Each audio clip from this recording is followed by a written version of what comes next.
My name is Tim McGoldrick. I do not want Gary or Maria Willett to know anything about me.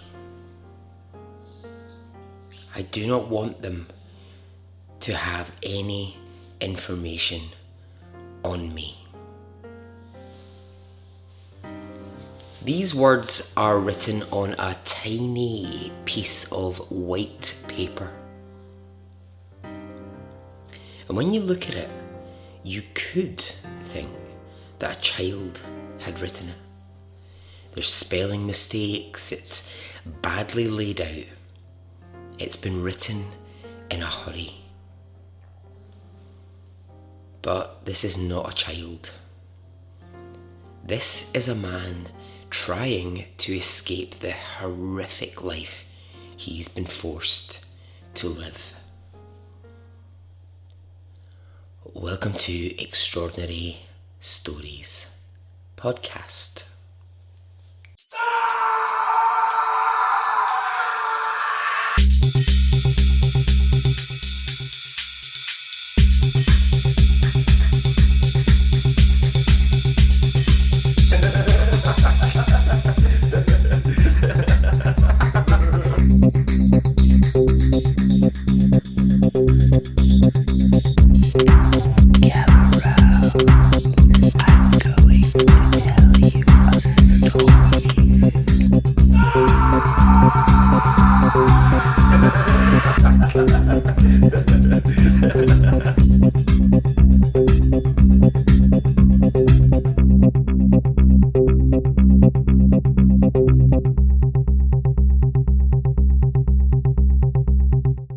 Hey, how are you? Are you well? Are you good? I am. Alright, are you ready for a crazy story? And a crazy story this one is. What is it? It's bonkers. It's bonkers McBonkers face. It really is. Honestly, when I was researching this, the more and more and more I was reading, I was like, it just continues to become even more unbelievable as it goes on. So I think we'll just get straight to the story. Right, babes, if you're ready, okay, let's go.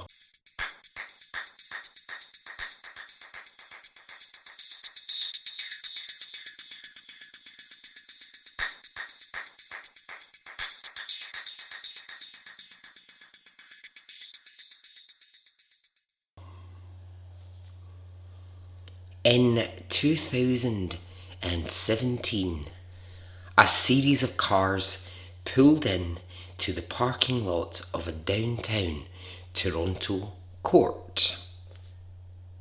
Now, these cars brought with them the cast of characters in this utterly disturbing case I'm about to tell you. And this is all going to play out in court in front of a judge, lawyers, witnesses, and the press. What is about to be heard over the coming days in that courtroom is a bizarre and disturbing story of abuse, kidnap, secrets, fraud, theft, and betrayal. Okay, so at the centre of this, there is a Canadian couple called Gary and Maria Willett. Let's start with them. They are the architects of this nightmare. So, Gary Willett was born and raised in Toronto, as was his wife, Maria. They met when Gary was 16 years old and he had just dropped out of school. He'd gotten to grade 8 in school And that was as far as Gary was going to go. Now, and please, Canadians, do correct me if I am wrong, but according to my research, that's normally the grade that a 13-year-old would get to, I think. But here was Gary at 16 leaving school, and that's as far as he'd got. Now, what had happened there is he had been held back 3 different times in school because he was having difficulties with his studies, and school just was not a place that he fitted into. So he dropped out. So he's 16, he's in Toronto, he's not got much going on in his life, not got much to do, and he meets Maria. Now, Maria is 27, so there's 11 years difference between them. Maria already has 2 children, but she doesn't have a partner. So, Gary and Maria, they begin to build this relationship, and before too long, they are living together. This was in the 80s. Not that that really makes a great deal of difference, but still, she was 27, he was 16. That's what it was, okay? So between them, they don't have much in the way of money. What they rely on is welfare checks. Now, they get these welfare checks because Maria has her 2 children. So this is what they rely on to live. And they get another check, and that is a disability check. Now, like I said, neither of them worked, so they've got the 2 amounts of money coming in for the kids. They've got this disability check. Now, why do they get that? Well, because Gary is considered as having intellectual difficulties. Like I said, he'd been held back in school, he'd left at 16. It was even worse with Maria. She had only ever got to grade 3 in school, which is the level of education of an 8-year-old. So, Gary received these disability checks, she received these checks for her kids, and that's how they both survived.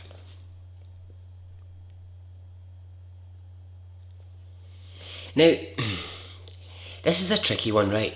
Because, yeah, of course, there's no doubt that being held back at school, being classed as having intellectual difficulties, of course, that, that's going to hold them back, and from that they couldn't get jobs, and they couldn't do the, sorts of things that they might have wanted to do.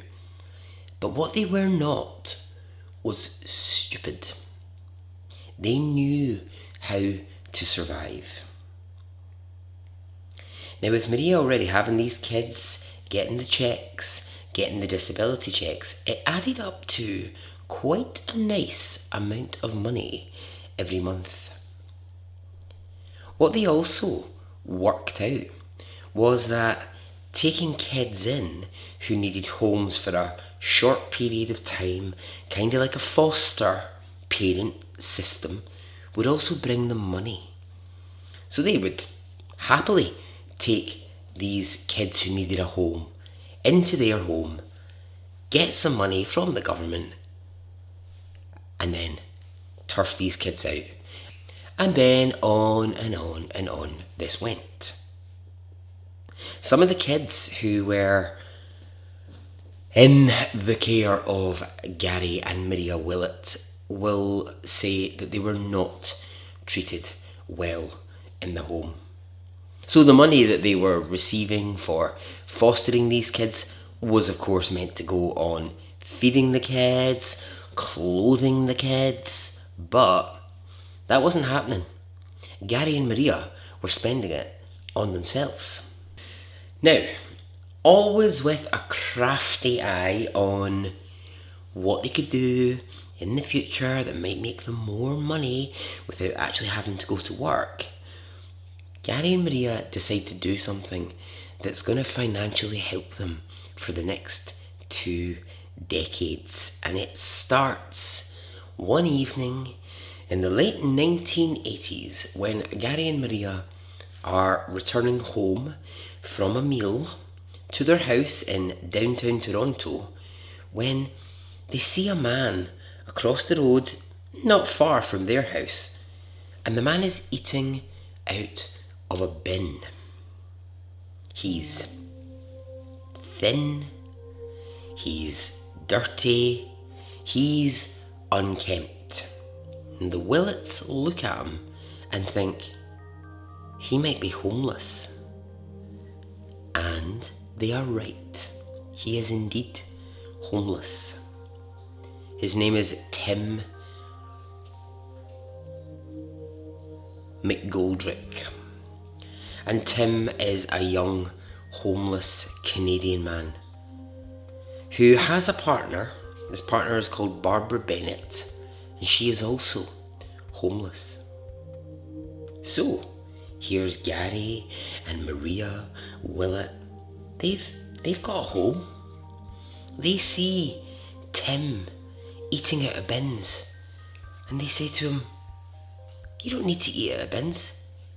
Come to ours for the night. Come and stay in our home." And Tim says, "Okay, but can I bring my partner Barbara?" "Of course," say the Willets. "Bring her." So kind, isn't it, of the Willets? Well, it's not. Because Gary and Maria had a dark plan brewing in their minds, and it involved the young and completely unaware Tim and Barbara. At first, the Willets offer them a room in their house, and they say, "Look, we will help you get back on your feet. You can stay with us for a month if you need to. If you just need to stay somewhere for a month, we'll help you get back on your feet." So, trying to find out how the couple had become homeless, Tim explained that both him and Barbara, well, they'd had a lot of difficulty in school, meaning that when they left, they didn't really have an education, no job prospects, and that actually not finding a job meant that they couldn't afford a home, so that's why they were homeless. Obviously, this spoke to the Willets. Both Gary and Maria knew exactly how this felt. The same thing had almost happened to them. They could have been homeless, but they weren't, because they had these checks coming in every month. So the Willets are delighted to discover that young Tim and Barbara are classed as having intellectual difficulties like themselves. So what does that mean? That means that Tim and Barbara receive monthly checks from the government. But these checks, they're not enough to afford a home for Tim and for Barbara. So the Willets say, "Hey, don't worry. Here's what we're going to do, right? You're going to come and live with us, and you can register your checks to our address, and we will help you financially get back on your feet." Okay, massive alarm bell. If anyone ever says to you, "Hey, just register your checks to my address," that, my friends, is the time to run. Okay, that really is a warning sign. But sadly, Tim, Barbara, they didn't see this as a warning sign. They thought the Willets were just this kind couple who were helping them. They're like, "Oh, this lovely older married couple, they're going to help us out." So after a few months of living together in the Willits house. Tim and Barbara are getting on a lot better. They've got clean clothing, they've got a place to sleep. Now, what they're not seeing is any of the money that's coming in from the government. They're not seeing any of these checks arriving. But what they are thinking is, well, at least we're not on the streets. So, about a year into this arrangement, a full year into this arrangement, Gary Willett announces he's gotten them a new apartment. And he's been able to secure a separate apartment for Tim and Barbara. Tim and Barbara are like, well, that's amazing. So the four of us are going to move. You're going to move into one apartment. We're going to be able to move into somewhere else. How is this possible? And Gary says, don't worry about it. Your checks are going to cover it. So the four of them move to a new apartment block downtown Toronto, and within 2 months of being there, the landlord comes and threatens the four of them with eviction. Why? Well, we don't know. The assumption, by the time this whole thing will end up in court, is that Gary Willett actually didn't have the money to pay for these apartments. And he wasn't paying the rent for Tim and Barbara, who he let think that he was paying the rent. He wasn't. So, the four of them have to move again. Gary Willett, once more, takes the helm and secures them a new place to live. However, something is changing. This cozy relationship, the four of them, it's beginning to dissolve. Maybe it's the stress of constant moving. Maybe it's not having enough money. But the Willets are about to show their true colours. And I see your true colours shining through. Do you know what? I actually hate that song. What's her name? Cyndi Lauper? Oh, not a fan. Not a fan.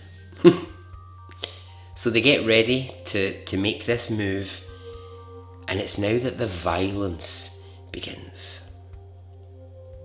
At first, Maria starts to slap Barbara on a daily basis. You see, by this point, Maria and Gary Willett had decided that Tim and Barbara owed them something. Because after all, they were the rescuers. They took them in from the street. So, in return, Tim and Barbara should do all the cleaning in the house. They should do all the cooking. In fact, they should just be waiting hand and foot on the Willets. Barbara and Tim felt this was unfair, but even at the slightest moment of them saying they didn't think it was fair, Maria was there ready to slap them. And if the house, when it was clean, wasn't up to Maria's standards, they knew about it. However, her slapping them across the face, this was just the start. Gary Willett began to attack the much younger Tim when he was least expecting it. Tim was asleep one night when he woke up to find Gary standing over him, and out of nowhere, Gary began attacking him.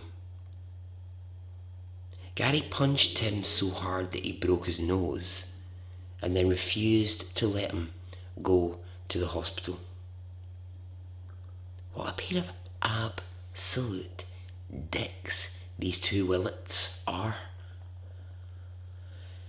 Now, this would be a very good point in the story to ask, why didn't they just go? Why didn't Tim and Barbara just pack up their stuff and get out of there? Well, they'd been living with the Willets for a few years now. They'd gotten used to it.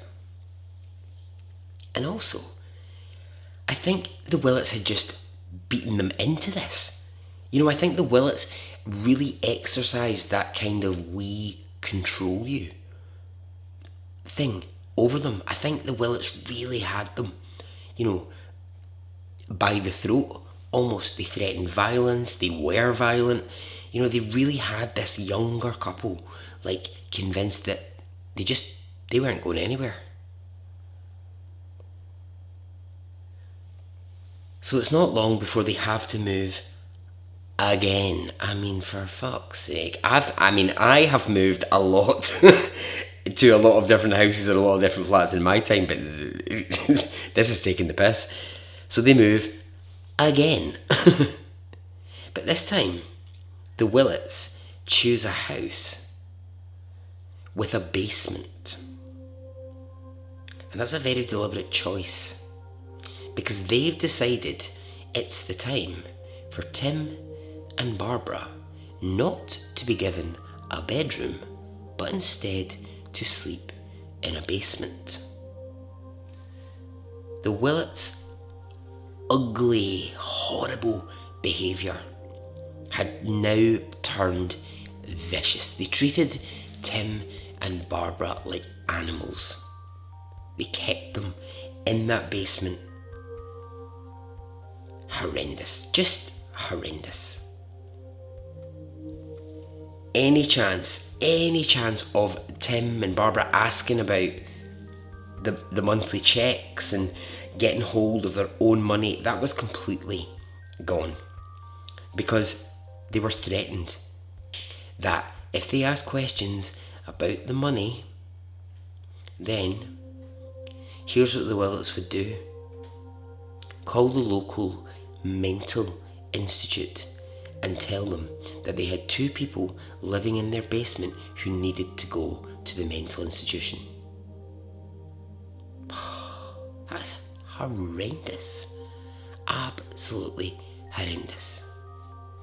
Now, something is about to change in the whole situation.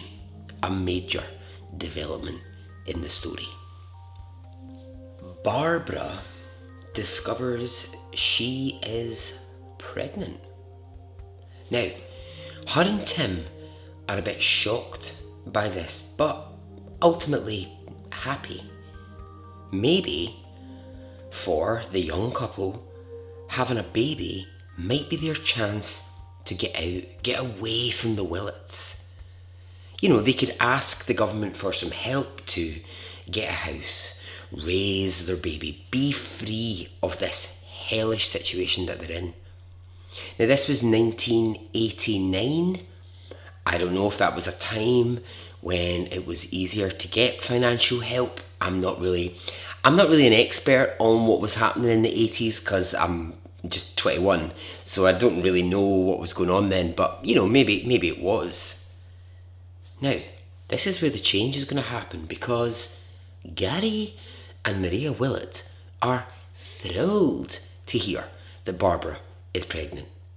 And all of a sudden, their behaviour and their mood towards Tim and Barbara changes. They're suddenly very, very nice to the young couple.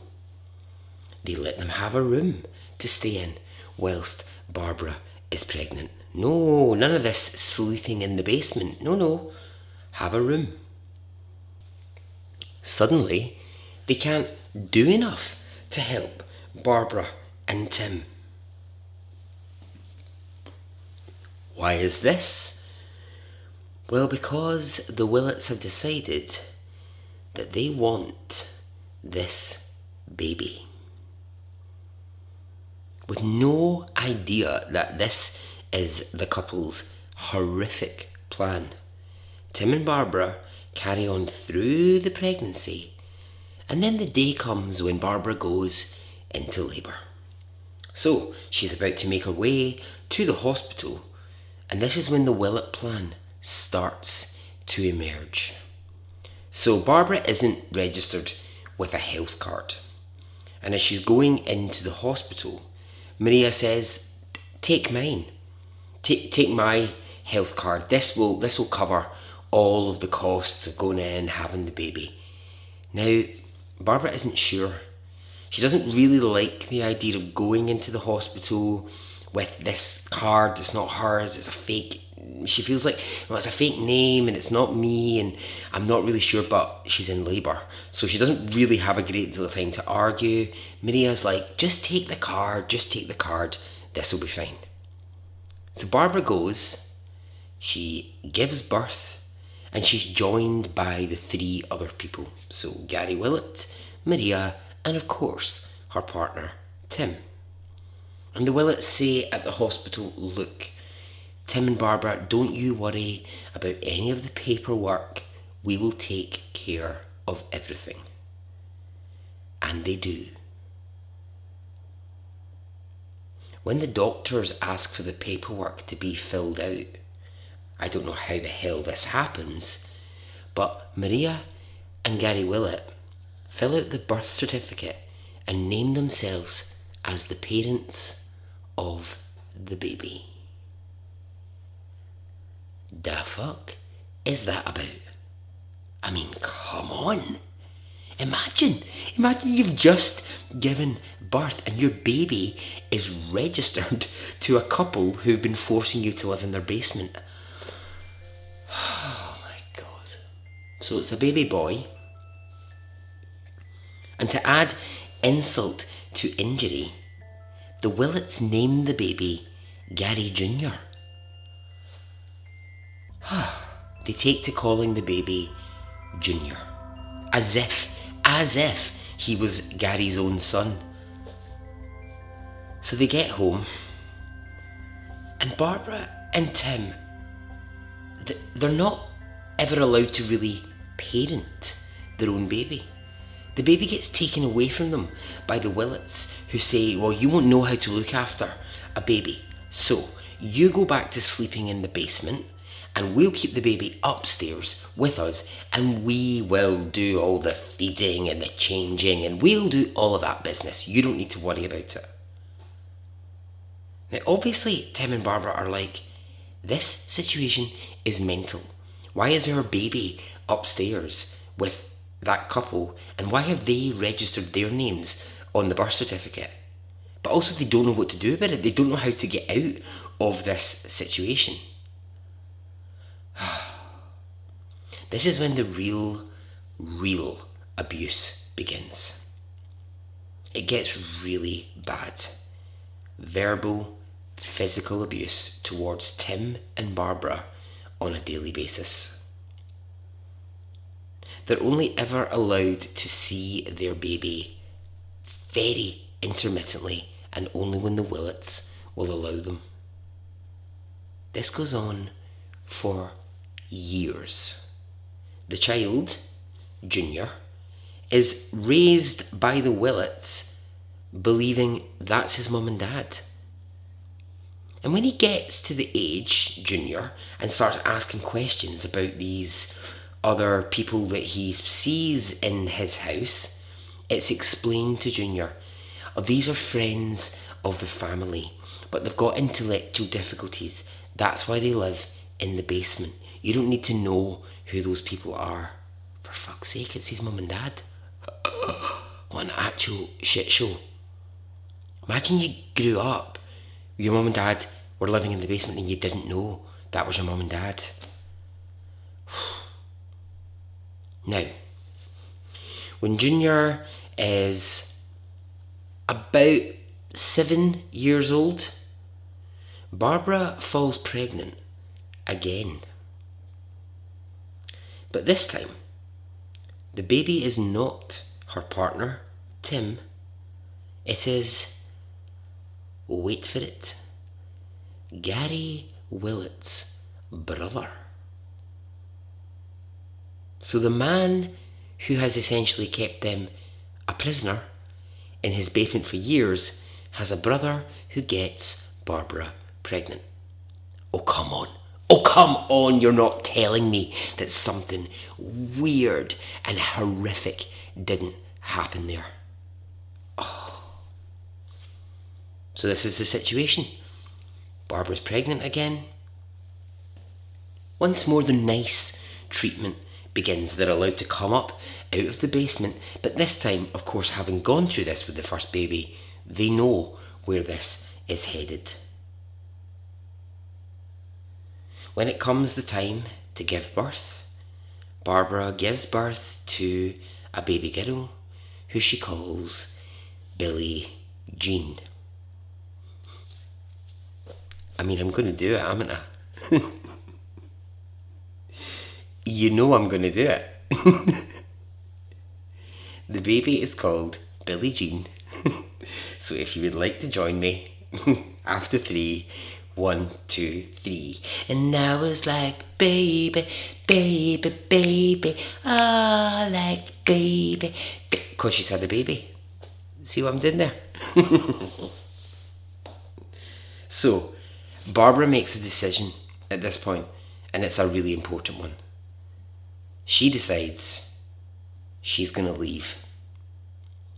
She can't face what happened with the first child happening again. She can't bear what happened with Junior and him growing up not knowing and all of that stuff. And she urges Tim to come with her. But Tim doesn't want to. And that sounds mental. And at this bit in the story, I stopped and I went, why the hell would the two of them just not run? Why would you not just go? And then I thought, actually, do you know what? That's his son in this house. You know, Tim's actual flesh and blood is living in that house, so Tim doesn't want to go. The new baby isn't his, and you know, and he doesn't know what to do. But Barbara does.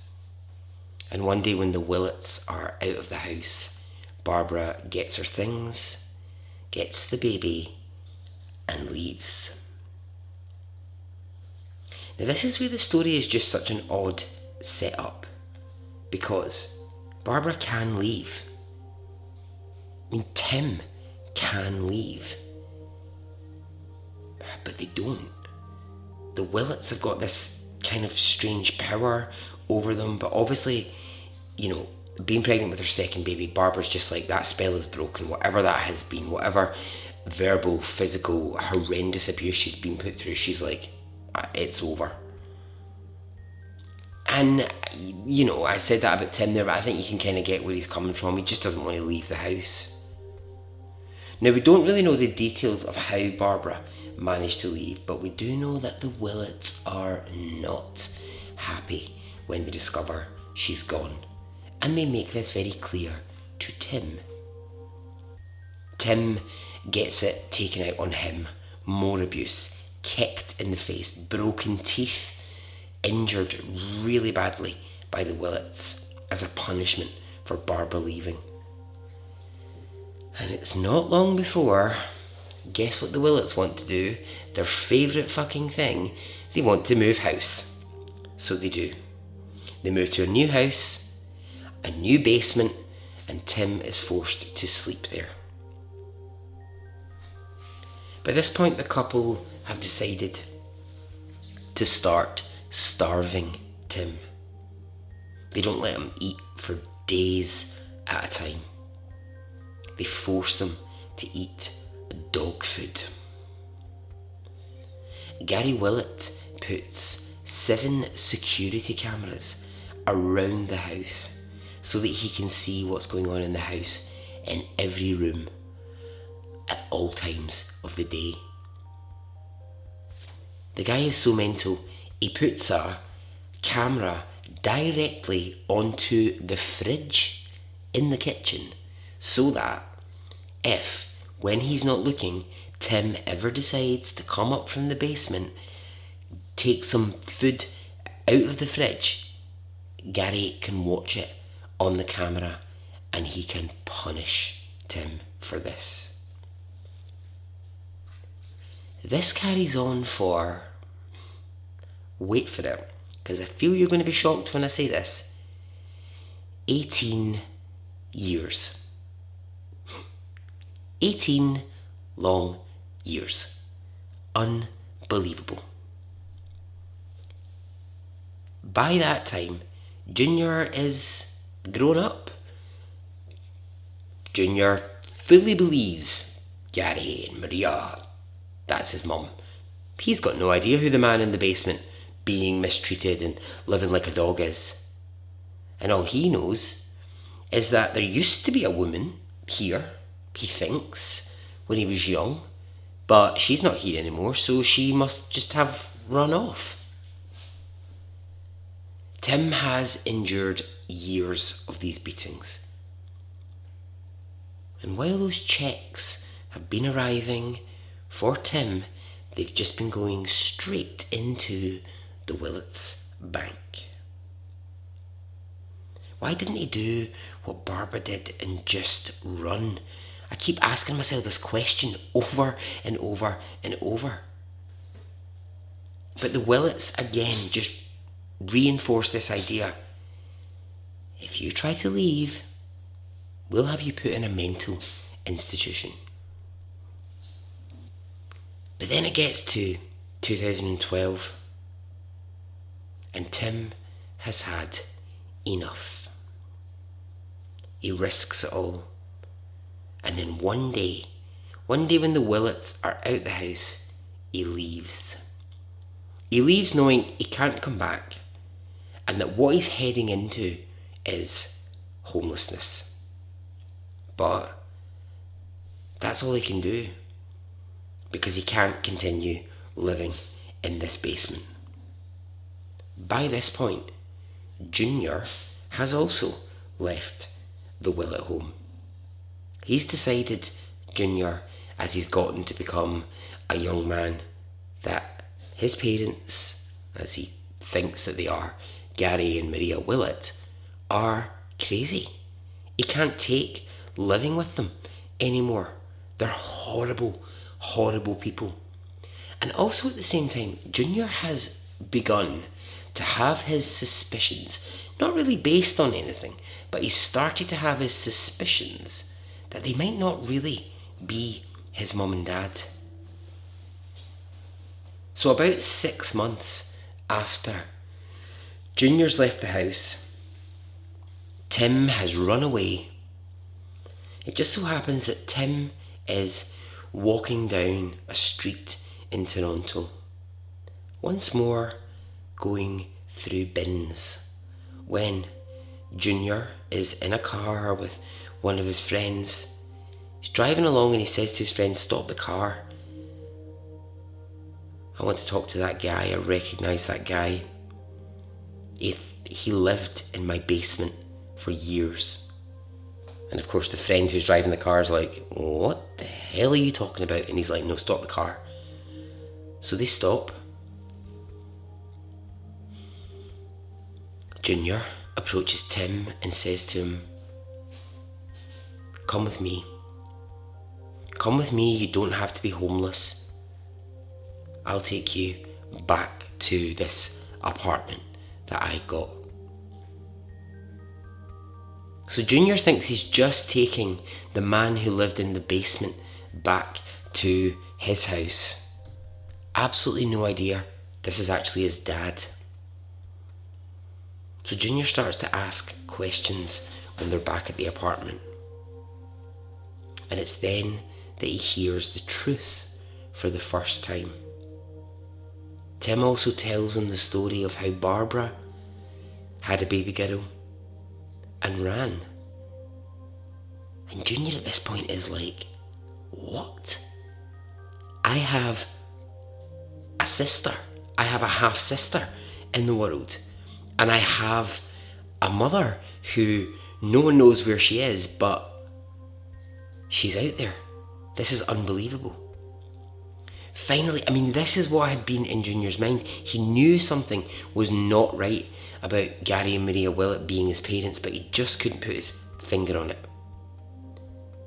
Tim talks in detail about the whole thing, how it all came to be, and about the abuse that he went through. And Junior says, okay, we're going to do something about it. So after weeks and weeks and weeks of searching, they finally managed to track down the phone number of Billie Jean, who's now, of course, fully grown up. Billie Jean gets a phone call in her Toronto home at 4 a.m, answers it, and on the other end of the phone, there's a guy saying, I'm your half-brother. You won't know me. It's completely unlikely you know I exist, but I do. And here's the story. And he tells her this whole thing over the phone. And of course she's like, is this a joke? Is this a prank? She goes to her mother Barbara, who confirms, yeah, that is the story. That is exactly what happened. And so now these forces get together and they decide the Willets have got to pay. The Willets have got to pay for what they did. Stealing Junior as their own child, keeping them in the basement, stealing all their money. They've got to pay. They go to the police. Police then arrest Gary and Maria Willett. And we're back to where I started the story.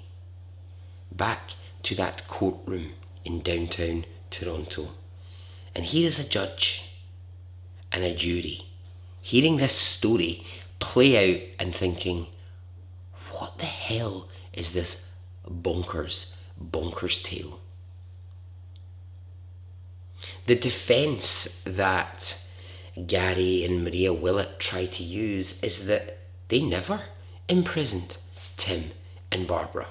They never said that they couldn't leave, but they chose not to leave. Tim and Barbara say, nonsense, absolute nonsense, you threatened us with a mental asylum. And then, of course, the whole stealing of the baby comes up. And the Willets' defence says that actually Tim and Barbara came to the Willets and said, we don't know how to raise a baby, so can you please take this baby that we've had from us? And Tim and Barbara say, nonsense. We wanted to raise our child, but you took that baby from us.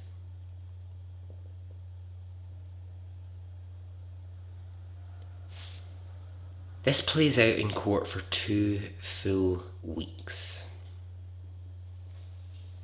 By this time, the press have picked up the story. It's being reported that all these years, people who lived next door to them in the apartments had no idea people had been living in the basement and had been mistreated in the way that they were.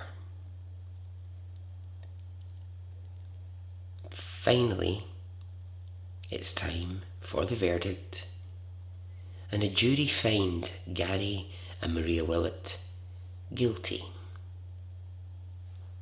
Now, this is the really galling bit of the story, and I kind of wanted to scream when I heard this. After all of that, Gary Willett is sentenced to 5 years in prison and told that he has to repay all of the checks that he stole from Tim over the years, and that amounts to $48,000. The $48,000 aside, I mean, I know that's a lot of money. That's an awful lot of money to Tim, who, has had no money his entire adult life. But 5 years? Are you actual having a laugh, Judge? Are you actual kidding me on? I think I should come into your courtroom and be like, I'm sorry, I'm going to be the judge here. A lifetime sentence. He's kept a prisoner in his basement. But the argument that actually Tim and Barbara could have left is so strong that actually the judge doesn't give a longer sentence. Maria, for her part, is sentenced to 3 years in prison. 3 years! She abused people. She physically and verbally abused these people for so long. And they get these tiny, tiny little sentences. Unbelievable.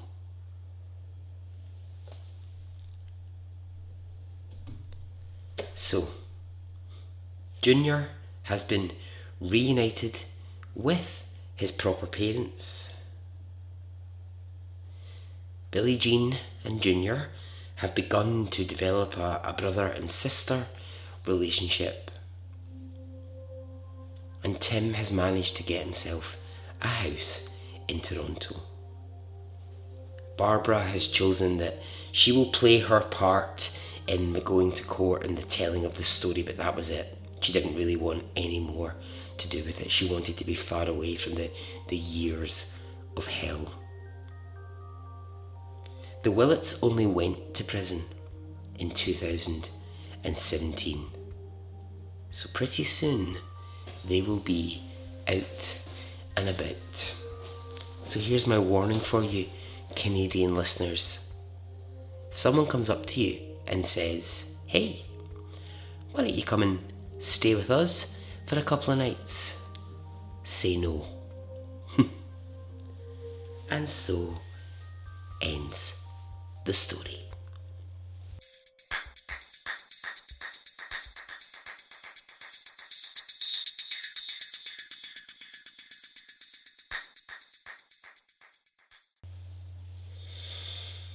Well, I hope you enjoyed that. Crazy shit. People are mental. People are. Did you mean? Come on. I just find it so weird. I'm like, I know, we don't know what's going on in people's lives and blah, blah, blah. I know all that, right? But it's just like, can you imagine just that going on and just the rest of the world is just carrying on normally, and these poor people have had their baby stolen and forced to live like that. Well, on that cheery note, I'm out of here. I hope you enjoyed the story. Get in touch. I'm sure you will. Okay. Goodbye.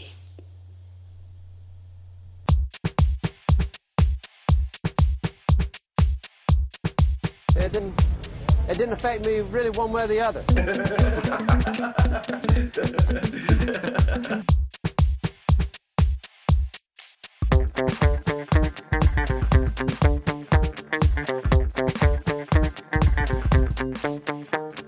I would imagine from the look on his face, let's get it on, let's do it, let's get it over.